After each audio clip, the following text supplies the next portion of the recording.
Hello,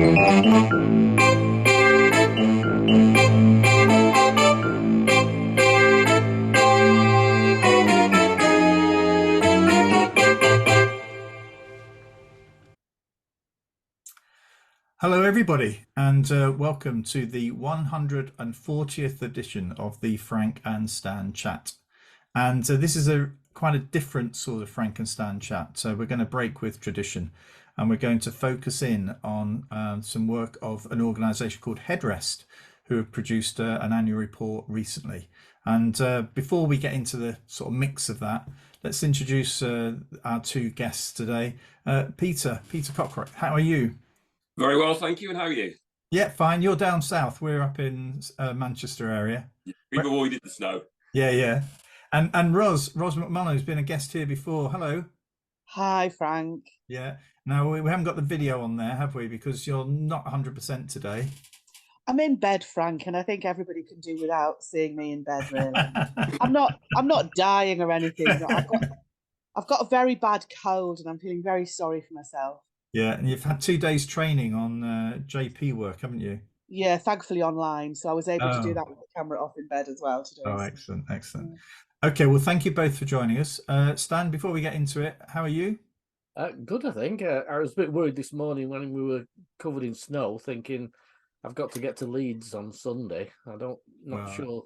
And then reading that people are stuck on the M62 for 7 hours last night. Yeah, they closed it, didn't they, I think? Yeah. But anyway, in Stockport it's bright and sunny. There's no snow anywhere. Sunny here as well, mate. Okay. Right. So Peter, I think you were the author of the annual report for Headrest, which was published, I think last week or the week before. Possibly a couple of weeks ago, certainly within the last 10 days. Okay. So perhaps you and Ros just like to give us a little bit of a background to the history of Headrest. Probably in some respect. Ros, do you want to do that one? Because you were very much at the outset of it. Well, yeah, I suppose so, because it was me that wrote you in, wasn't it? Yeah. Basically, what happened, Frank, was I retired just before the pandemic.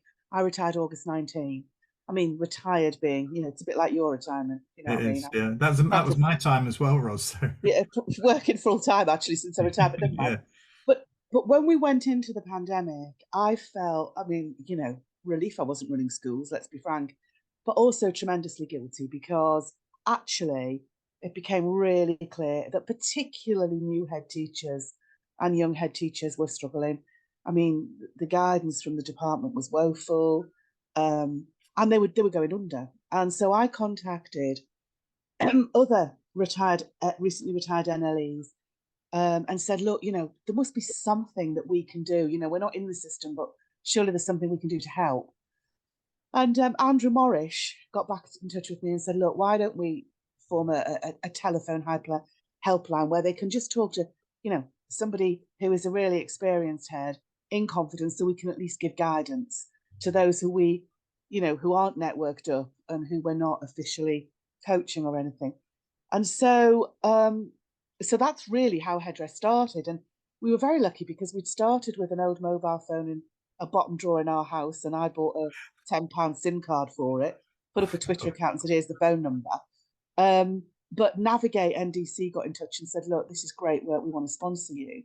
And they gave us a free phone line, which was fab. And I immediately, after Andrew had the idea, I thought, right, I'm going to contact people I know will be good at this. And Pete and I go back years. I mean, Pete trained me to teach, to be fair. I was back in 1984. I was a probationary teacher in a department where Pete was, I think, 2 years in. So, but Pete had gone into special school headship. And so he had that expertise that neither Andrew nor I had. Andrew was a primary LNE. I was a secondary NLE. We've both been CEOs, so we've been executive heads. So we've both got a lot of experience, but we thought we'll pull Pete in for the primary. And then I don't know, I think most listeners will have heard of Kenny Frederick, who's a very experienced secondary colleague and a really good egg. And we pulled Kenny in as well. And so the four of us just bonded really quite quickly. We agreed what we were going to do. We listen, we empathise, and we signpost, because it's only heads that understand what heads are going through. And what happens is, if you ring up the number you are contacted within a matter of hours and a chat is arranged. Right. When you set it up, when you set it up, Ros, how quickly? I mean, how quickly did people respond in those early weeks? Was there like when word got out there was a flood, and then it sort of eased off a little bit, or was it a slow burner sort of thing? Well, it was a bit of a slow burner at first. So Yeah. there was a sort of a dribble of calls coming through. And then it went, I tell you when it went mental. It went really mental when Ofsted started inspecting. Yeah. Right. That it went mental. We couldn't cope then. And we had colleagues. Well, there are other colleagues that help us, but I mean, it's hard if you're, Frank, you know this as much as anybody else does.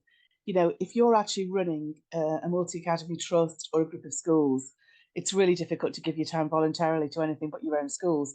But even so, that we have some very, very generous colleagues who support us. So Wayne Norrie, who's the CEO of Greenwood, he'll take some calls now. Johnny Utley, who I think you're interviewing next week, actually. We've got Johnny coming as a guest on Monday. Yeah, he's CEO at Teal, and he does a couple of calls for us. Patrick Otley O'Connor, recently retired, he does some calls for us now. We were very grateful because we'd got to the point where we were not going to be able to get back to people within a few hours. Right.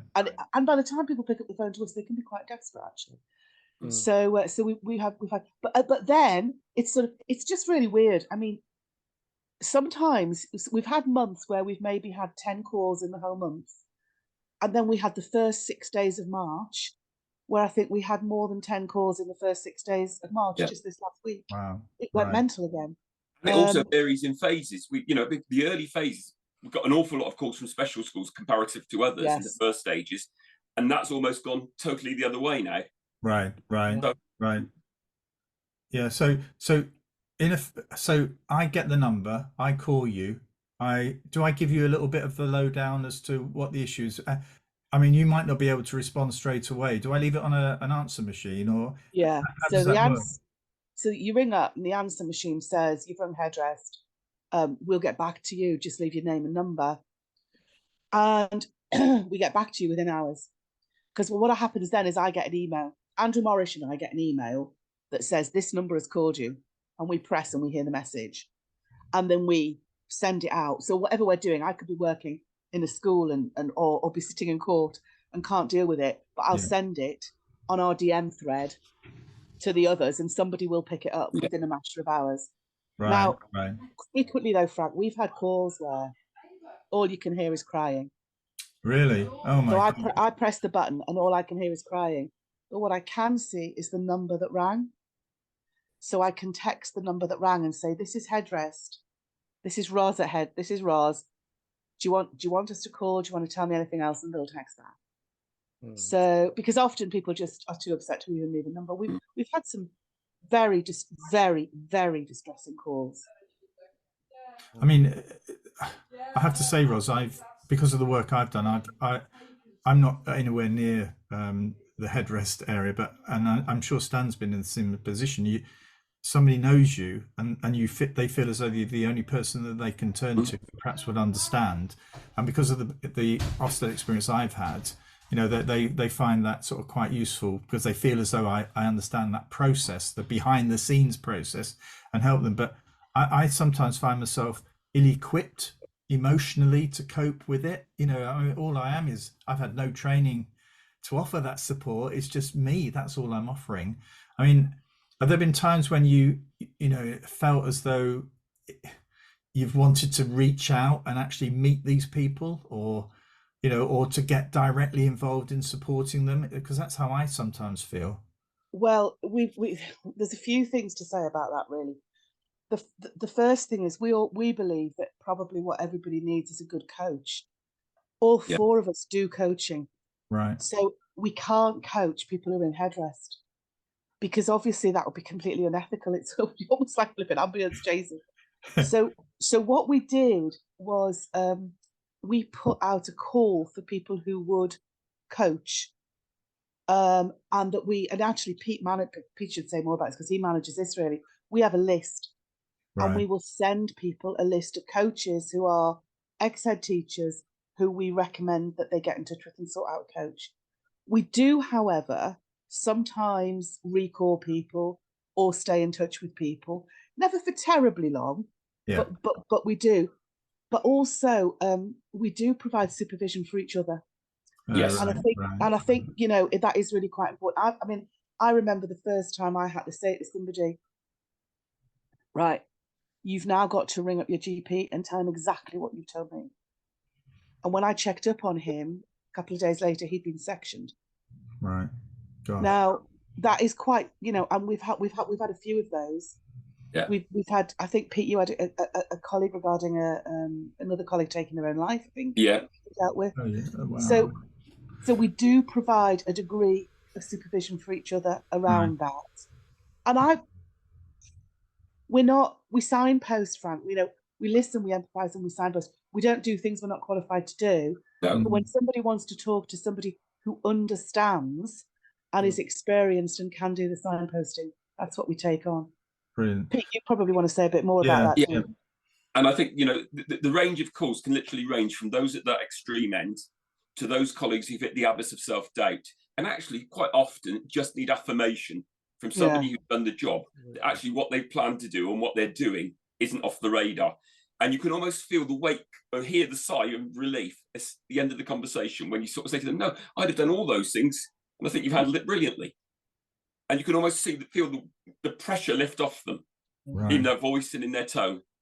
Is it always? Sorry, Stan, I can see you getting in. I was going to say, my company have 7 advisors who work with primary and secondary schools, and that bit about affirmation is probably, I would say, 50-60% of the work. It's listening to what people are doing and saying that sounds good to me, or that sounds okay, and particularly we picked up for small schools where often they are the only senior leader. What an isolated place to have been through that whole COVID pandemic when you're the only senior leader. Yeah. Have you ever had to bounce ideas off? Nobody to share ideas with. Often, if I'm honest, if they're in maths, they haven't been particularly, not all of them. And I won't say generally in all maths because that's not fair. But as a minority of maths that we perhaps have come through to us haven't been great in supporting the heads of small schools. And it's a very isolated place to be. Yeah. I mean, have you ever had chairs of governors contact you as well? Because I can imagine that there are the angst, you know, in terms of have they done the right thing and all this sort of stuff. You know, has it always been senior leaders, CEOs, head teachers? Well, our service is exclusively for head teachers, so it's head teachers for head teachers. We have had chairs of governors. We have had chairs of governors who have put their heads in touch with us. Right. Yes. But I mean, it's interesting you raising chairs of governors, Frank, because I'm not an experienced governor at all. I've managed, thank God, to dodge that particular bullet all my life. But I know Peter is a very experienced governor, and so is Kenny. And they sometimes they will take calls, particularly because they are in regard to governments. And one of the things that has become very, very clear, in fact, we had a right spate of it, Pete, didn't we, in February? One of the things that became really clear is that your chair of governors makes such a massive difference. Yes. Oh my goodness, what an important role that is. And the number of calls we get, and we sort of, one of the early questions is what sort of support are you getting from your chair of governors? And the overwhelming majority are really supportive, far more than you could ever justifiably expect from somebody in a voluntary role in terms of the support they're offering head teachers. Except when they're not. Except when they're not. And we had a real flood of outrageous behaviour from governors. Yes. Bullying, serious bullying behaviour from governors, and that really is very, very concerning. But in fact, so much so, we actually wanted in the report to mention it, but we felt that because the vast majority of governors was so great, and that because it's an unpaid and voluntary role, we wanted to be really careful actually, because we didn't want a few outrageous examples to look as if it was tainting our governance. And the report does reference that. Sorry, if you look in the stressors sections, we put it in there as rogue governors as a very small section because it is a minority of governors, but it is there. Well, that's good timing now, isn't it? Because let's get into the report, which if you haven't read it, it's a very, it's nicely written because it's not sort of 70 pages of dense text, you know, so, you know, you can read it probably in 10, 15 minutes and get a feel for it. So Pete, thanks for that. I have to say that's a strong selling point, but it does highlight sort of key stressors. And I wondered if you wanted to pick out a few of those, and perhaps if just to make sure, because before we recorded, there was that theme of Ofsted running through quite a few of these. So over to you, really. I think there are basically 6 key stressors that have come up, and the difficult point of writing a report is that often there are 2 or 3 of them. It's not just one stressor on its own. Oh, right. So you know, although we put them as 6 separate stressors, you could have colleagues phoning up with perhaps 2 or 3 of those stressors having an influence. So the first one we had was the sense of moral injury, and that was largely of head teachers who were at breaking point and exasperation because they couldn't do all they wanted to do with the resources and the staffing that they had available to them, and they were constantly being faced with the least bad option. Right. And all of us who've been heads have had the least bad option at some times, but I think for this current generation of heads, the least bad option is almost the norm, and that's quite dispiriting. Alongside that, you have the issue of anxiety and burnout, colleagues who've really pushed themselves to limits. If you think they've gone through COVID, they've had Ofsted return, they've gone through a cost of living crisis, they've gone through also, you know, budget constraints, and they've literally burnt out. They probably haven't had what I would call a proper restful break of any significance for some time. You then have a small amount of bullying, and increasingly some of the calls, upward bullying is becoming a bit of a problem. Oh, really? Oh, wow. And then alongside that, the recruitment and retention issues, and particularly in special schools in terms of recruitment, now retention, the skills dilution, that they're losing experienced teaching assistants and teachers and having to replace with colleagues who aren't of the same caliber if they can replace at all. And then add on to that mix unintelligent accountability, right, and the variability between Ofsted inspections. You know, you have colleagues who will say their Ofsted inspections were fine. You'll have an awful lot of colleagues who will say it was not a very pleasant experience. Yeah, I mean, it's timely, this, isn't it, Pete? Because the chief inspector, Ofsted chief inspector, was at the ASCL conference today, and was asked about this, and she was saying, well, you know, in my experience, you know, schools appear to be very satisfied. You know, I received this letter or whatever saying it was transformational, you know, but actually it only requires the system to not be succeeding in 10-15% of the time for that to have sort of quite a corrosive impact on the overall service, because you think, well, it's only a matter of time before I'm affected by that sort of unfair judgment or two. And that misses the whole point of people being scared to complain. You know, yes. Why would you raise a complaint if you know it's not going to change anything, and you know the next time it could make things worse for you? Well, and some of those who call us talk that. Yeah. Why complain? Because it won't go anywhere. No. Yeah. And in fact, we've discovered that is in fact the case. So what we have discovered through I mean, we've got some outrageous, I mean, really, really outrageous examples of behaviour of some inspections. But what happens when you complain is that they go straight to the evidence base, and if it isn't in the evidence base, it didn't happen. Yeah.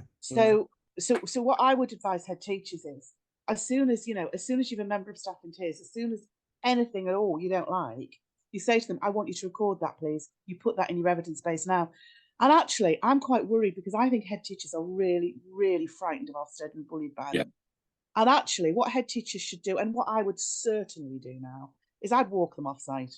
You know, if I had a member of staff in tears because of being inappropriately questioned by an Ofsted inspector, I would say, excuse me, I am responsible for the mental health and well-being of everybody in this building. You are damaging it. You will now leave. And I would very forcefully make sure that they left, because it's ridiculous. Yeah. It's just utterly ridiculous. But heads don't do that because they think they'll get a bad inspection result if they do that. They're just bullied into compliance, and it's unacceptable. Yeah, you need to be really confident, don't you, to be able to do that. I can remember saying to my lead inspector, right, I need to talk to you now because I need to tell you the list of things that's going to be my official complaint, so you can answer them before I send it in. Yeah. And he was, whoa, let's talk through them. I can put those right. But it was, I mean, it was absolute confidence on my part because I'd been an inspector for 2 years Precisely. before that. Yeah. I knew what the rules were, and I knew how worried the inspector would be at the thought of a complaint. And easy to do if you've got a couple of good inspections behind you in your 10 years in the post, as you say. Not so easy to do when it's your second year in post and your first inspection. And much easier to do if you are an executive principal, if you are an NLE, etc., etc. Very, very difficult to do when you're in head. But I mean, let me tell you about one call that we had recently. And obviously our calls are all confidential, so I have to anonymise this as much as I possibly can. Because I think the person, if they listen to this, would recognise themselves, but I don't think anybody else would recognise them, please God, I hope not. Somebody actually saying, a very, very good head teacher, a very, very good head teacher, actually ringing up to say, I can retire now because I'm 55. And I'm ringing up to find out, should I? Because honestly, it's making me feel ill, the thought of another Ofsted. She never had a bad Ofsted. She never had anything but a good Ofsted. But the behaviour of Ofsted inspectors that she had seen on her last inspection, she just could not face the thought. And she thought, if I go now, when Amanda Spielman says there isn't an attrition rate from Ofsted to head teachers, I know that's rubbish because I know how many leave after Ofsted inspections, but I also know how many go because they can't face another one.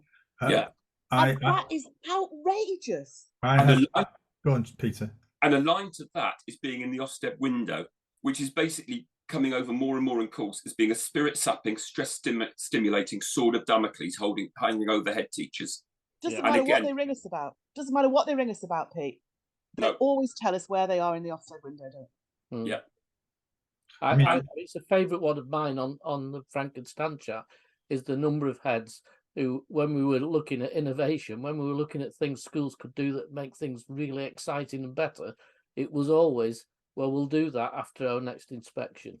That's one of my key things, Stan, because this is my key thing, is because I do a lot of coaching of executive heads and a lot of work as a school improvement partner, and they're getting in the way of school improvement. They are absolutely stalling school improvement, and that again is unforgivable. I mean, so that's the theme. That Ofsted theme just runs through all of these. I mean, because I think you have some clear recommendations, though, don't you, in terms of what needs to be done? Some of those are around. I mean, during that period of time, we've not had a lot of that. Over the last few years, we've not had that sort of national accountability with regard to exams, and that is, for me, and when I look back on my time as a CEO in the co-op, that was the most stressful period for me when it got round to the by August period. And, I used to, at the end, just dread it, because it was completely out of my control in a way. I was accountable to it all, but I could do things, but actually, you're just dependent on circumstances, but actually my concern is, as we move into a period of back to, shall we say, normal examination timetables and things, that I think that the issue around comparisons, the national examination accountability element, will begin to figure more prominently as we go forward. So, I think that looking at, some of the recommendations here around, what is the issue here around the school accountability system, and how corrosive it is, which Ofsted is part of that, but it's not all of it, is it?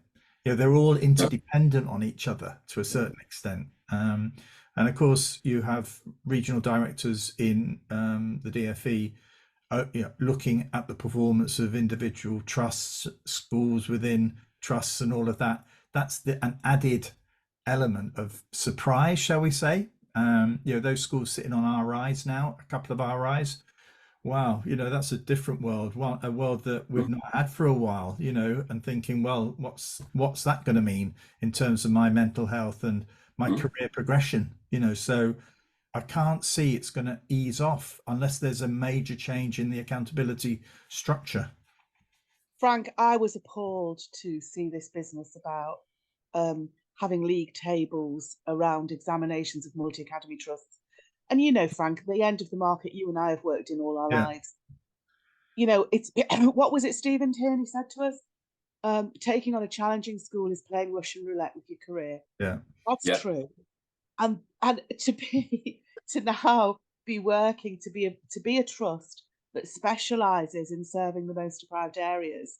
Well, you might as well forget it if they're going to do a league table of trusts, because you know, and that is just unforgivable. The only thing I can think, Frank, forgive me, I'm going to be political. The only thing that I think is a ray of hope is this lot are going to be gone in the next 12 months, and then perhaps we can have a sensible debate about all of these things, because I see no hope with this lot. I really don't. I'm just a little bit worried on that of who's talking to who at the moment on the Labour side of things. I just get a feeling it's not going to change enough.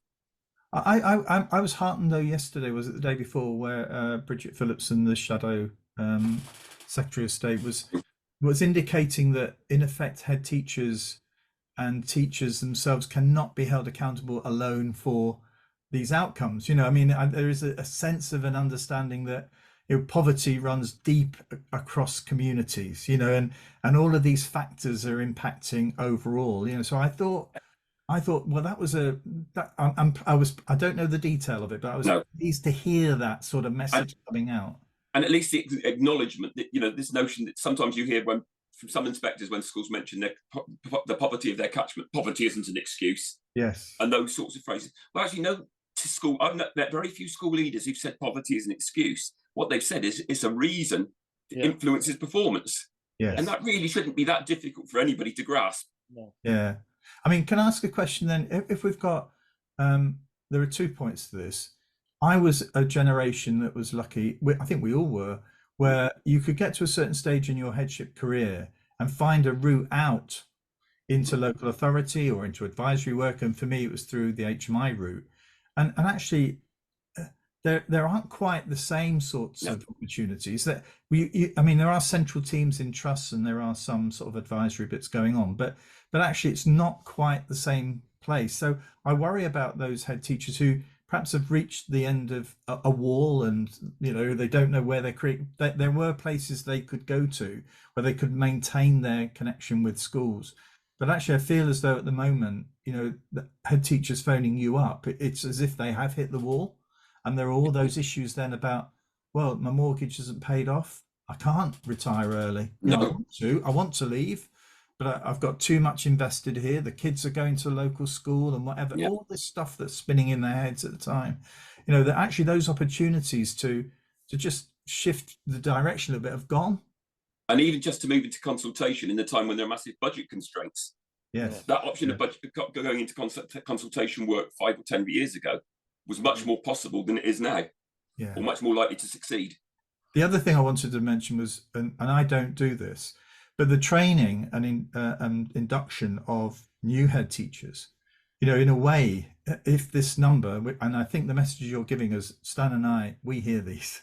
You know, is the training for headship, for executive leadership, strong enough, pointed enough to sort of enable people to be aware of some of the warning signs that they may experience when they get to these elevated positions? You know, is the training actually idealistic in its nature, and dynamic, and you know, and we take the staff with us, but actually is there enough around? Well, if it all goes wrong, you know, how do you manage yourself, and how do you manage yourself, you know, into a better place? And how much training is there actually out there on well-being? Yes. Well, there's very, very little. I mean, I deliver MPQEL training with Best Practice Net. I think our training is very good, but I think you're right, Frank. I don't think it deals with when it goes wrong, because the framework doesn't really deal with that. But one of the things that I have, you know, through going all over the country, delivering the EL, and also taking Headrest calls and also doing a lot of coaching work, what I think is the case is that if you are in a strong network, if you are in a good multi-academy trust, if you are in a strong network, you're going to be okay. Right. The problem is the standalone schools, the local authority schools, because You know, there are some great local authorities. My sister works for a local authority. My God, you'd be great. You'd be very lucky if you had her as your advisor. But, you know, there's one man and his dog left in the local authorities. Let's be honest. They've been culled, really. Yeah. So, you know, that's a problem. And then you've got some toxic trusts. You know, Yeah. got to be honest. There are Yeah. some toxic trusts. Now, there are some excellent trusts, but there are some toxic trusts. And to me, it all feels like it's really, really important to be networked into an organisation where your well-being and your development is going to be prioritised and you're going to be given opportunities. And that isn't true for everybody. A lot of people are isolated and a lot of people are in places where that doesn't happen. And it's a big worry. And even on a human scale, there's a problem, which is actually, as school leaders, we're always encouraged to look to the summit. But how much time are we actually encouraged to take looking back down the mountain at how far we've climbed with our governors, within our mats? And there's very little time actually dedicated to looking back down that mountain at the journey you've made, which actually confirms to lots of heads when we do it. And when I've tried to talk them through with it, that actually they're doing a better job than they actually currently think they are. Yeah.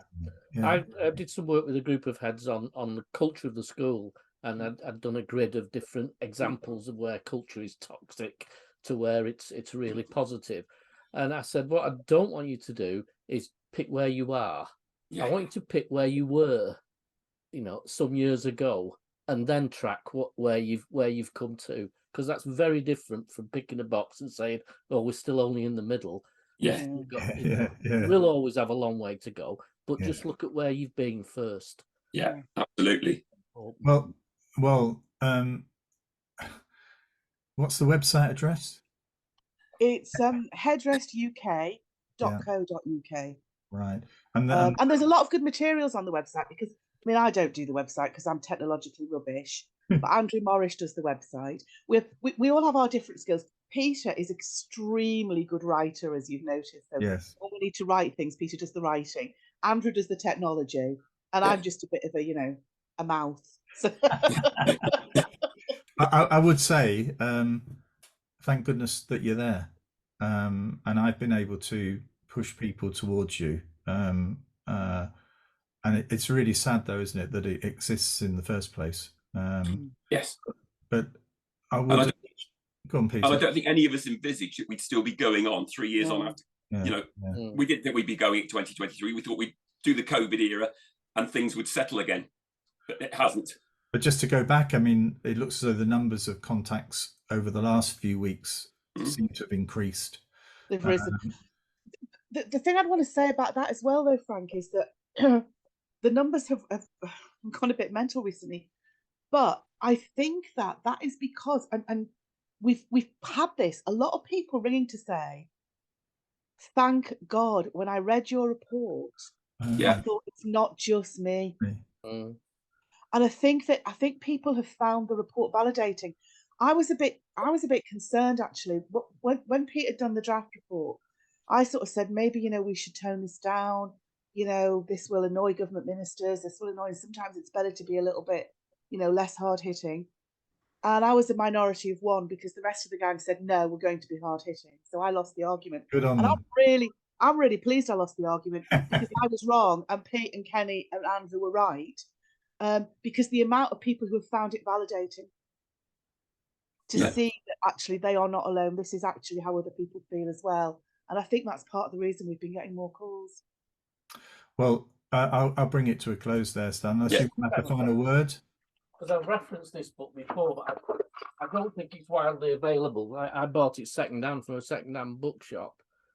It's actually describes being in education as the fact that when someone criticises you, it's a wound. It's not something you can just shake off.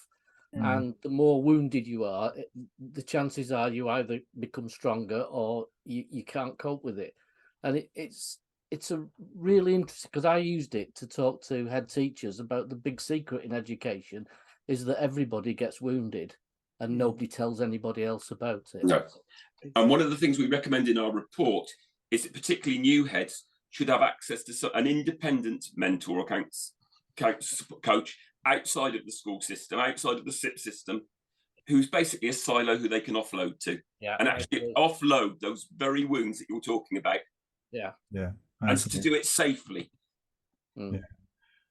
Well, I don't know if anyone thanks you lot for doing what you do. Oh, do thank you. But on behalf of the leadership in education, thank you for being there, and thank you for offering your time, for this. And it's been an absolute pleasure. It's been an honour, I have to say, to have you on Frank and Stan Chat. And I hope, people out there who might watch this, if they do reach the point where they need to reach out, will feel encouraged to do so because they've heard you talk in such an open way today. So thank you very much indeed, both of you. Thank you. Thank you. All right. And go to that website if you need it. Go to the website and make contact, because I'm sure it'll be really helpful for you. Okay, so as Ros said, I think we've got Johnny Utley with us on Monday. We've got three Frank and Stan chats in a short period of time, but Johnny's with us on Monday, so we'll be pushing it out on YouTube and on usual podcasts next week. So thank you all, everyone, and I'll bring it to a close.